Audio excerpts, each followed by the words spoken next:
1,49 लाख की लागत से मुख्य नाला के सुंदरीकरण के लिए चेयरमैन ने किया भूमि पूजन।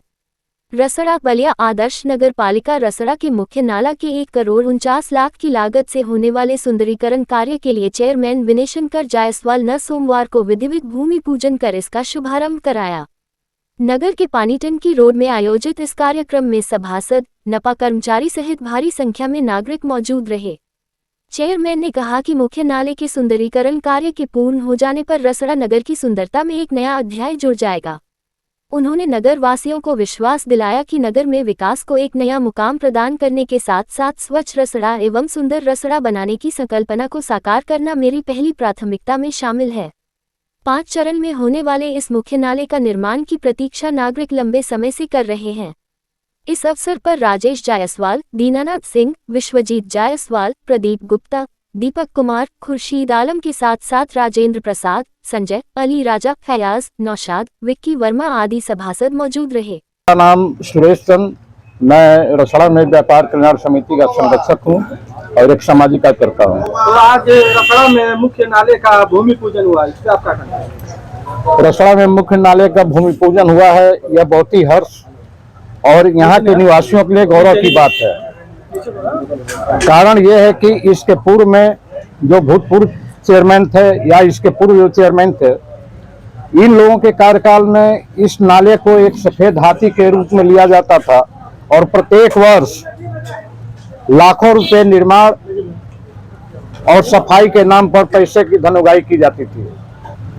और ये मैं स्वयं नहीं कर रहा हूँ, ये नगर पालिका के द्वारा ही मुझे RTI के द्वारा मिला हुआ यह पेपर आप लोगों के समक्ष है। इसके द्वारा यह साबित होता है कि इस नाले के निर्माण और सफाई के नाम पर कितना इस पर बजट पता लगेगा? आप देखिए, इसमें उतना डिटेल तो नहीं, लेकिन ये देखिए मुख्य रूप से बता दे रहा हूँ कि यह भूतपूर्व चेयरमैन के समय में वर्ष 2011-12 में से लेकर के 2012-13, 2013-14, 2014-15 और 2016-17 2016-17 के बाद चेयरमैन साहब के विकास की गंगा बह रही है और एक तरफ गाड़ी पार्क को लेकर भी इन्होंने प्रस्ताव भी जारी किया, कुछ लोगों ने उस पर आपत्ति भी दाखिल की है, इसमें क्या कहना है? बिल्कुल, ये आपकी बात सही है।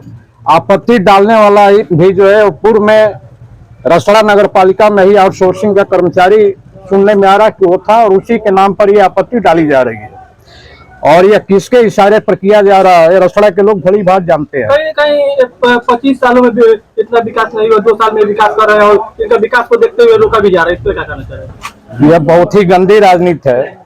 जो 15 साल चेयरमैन रहे, 10 साल उनकी बीवी चेयरमैन रही और उनके द्वारा जिन्हें कि लोग विकास पुरुष कहते हैं, हमेशा विकास के नाम पर स्वयं का पॉकेट भरा गया। और यह मामला मैं लेकर के हाई कोर्ट भी गया था। यहाँ पिछली बार जब सौम्या अग्रवाल सुलभ शौचालय का सराय में उद्घाटन करने आई थी, उस समय भी मैंने इस बात को उठाया था कि एक ही शौचालय को 3-3 बार उद्घाटन किया गया। यह कहाँ का न्याय है? उन्होंने एक जांच समिति बनाई जिसमें 3 लोगों की एक कमेटी बनी, वो जांच समिति का कोई निष्कर्ष नहीं निकला। उसको लेकर के मैं हाई कोर्ट गया। हाई कोर्ट में जाने के बाद वहां से मुझे आदेश हुआ कि अपर आयुक्त कमिश्नरी आजमगढ़ से होकर के आप आइए। तब तक चुनाव हुआ और जनता ने अपना निर्णय सुना दिया।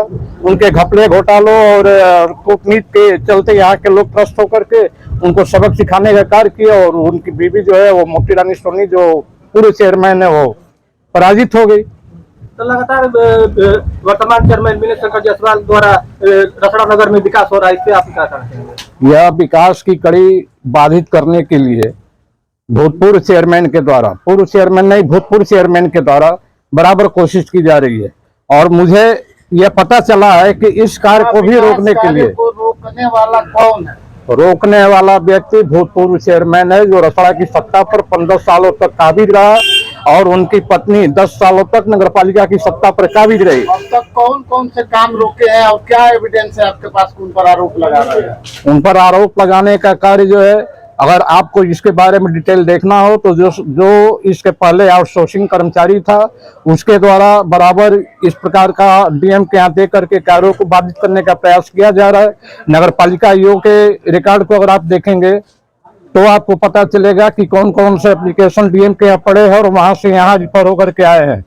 अच्छा, क्या कारण है कि विकास को रोका जा रहा है? उसका मेन कारण आप ये वर्तमान चेयरमैन की छवि को धूमिल करने का प्रयास किया जा रहा है विगत 2 वर्षों से। जनता में नकारात्मक नागरिक को मैं चैनल फर्स्ट कहता हूँ। ये दिख रहा है कि ईश्वर भी मेरे साथ हैं, क्योंकि ये नाला बहुत इम्पोर्टेंट था इस काम को कराना, क्योंकि इस नाले के वजह से बहुत सारी दिक्कतें आती थी और इसमें हर साल भती राजनीति इस नाले पे लोग करते रहे और अपनी पॉकेट को भरते रहे, क्योंकि सभी लोग जानते हैं कि नाले में कितना घोटाला हुआ है वो सबको पता है।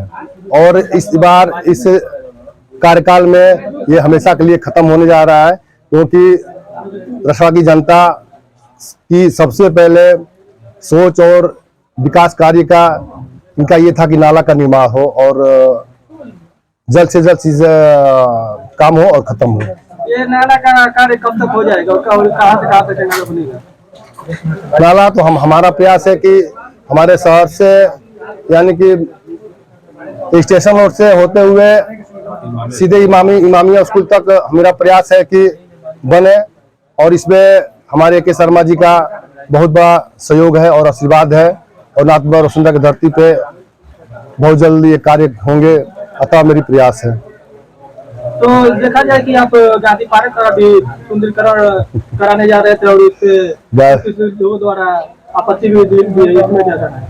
गांधी पार्क को लेके ही नहीं, गांधी पार्क, नाला, जोड़ागढ़ ही बहुत से ऐसे डॉक्यूमेंट्स मेरे पास खुद है, क्योंकि आपने इससे पहले रसड़ा की जनता से, हमारे रसड़ा शहर के रहने वाले हमारे चाचा जी हैं, उन्होंने आपको बताया, लेकिन डॉक्यूमेंट्स के विषय में आपने पूछा, हर एक डॉक्यूमेंट्स इनको नगर पालिका से दिया जाएगा और आपको भी पहुंचाया जाएगा आपके पास, क्योंकि विकास के कार्यों को इतना रोका जा रहा है। पता नहीं लोग कैसे कहते हैं कि विकास पुरुष, अरे विनाश पुरुष आदमी, विकास पुरुष कभी विनाश के प्रति सोच ही नहीं सकता है। वो हमेशा उसकी अच्छी सोच होगी और विकास के लिए वो 2 कदम साथ चलने के लिए तैयार होगा। 25 साल वो विकास नहीं किया, लेकिन आप 2 साल बनाने में जो कि विकास की रफ्तार बढ़ा दी है, क्या समझकर नाले को जो है कि मुद्दा बनाया है आप? नाले का राजनीति था, राजनीति को खत्म करना था और अधिक से अधिक विकास करना था, पॉकेट को नहीं भरना था, रसड़ा की जनता की सेवा करना था। और एक चीज और मैं कह दूं, इससे पहले आपने डिवाइडर की बात की थी, तो हम यही कहें कि रसड़ा के प्रथम व्यक्ति होते हुए भी उस बैठक में मुझे नहीं बुलाया गया, ना मुझे सूचना दिया गया, लेकिन फिर भी उसके बाद भी रसड़ा की जनता और स्टेशन रोड की लोगों को वाकई में ही भुखमरी है, उसमें डिवाइडर खुलना चाहिए। हम तो यही कहेंगे कि आज नहीं, कल नहीं, परसों, जिस दिन रसड़ा की जनता कहे, जिसको रसड़ा की जनता मुखिया मानी है, हम 200 लोग लेकर चलेंगे, जेसीबी लेके चलेंगे, मुखियागिरी करें, आगे खड़े हो, पीछे में खड़ा रहूंगा, डिवाइडर तोड़े मैं उनके साथ हूँ।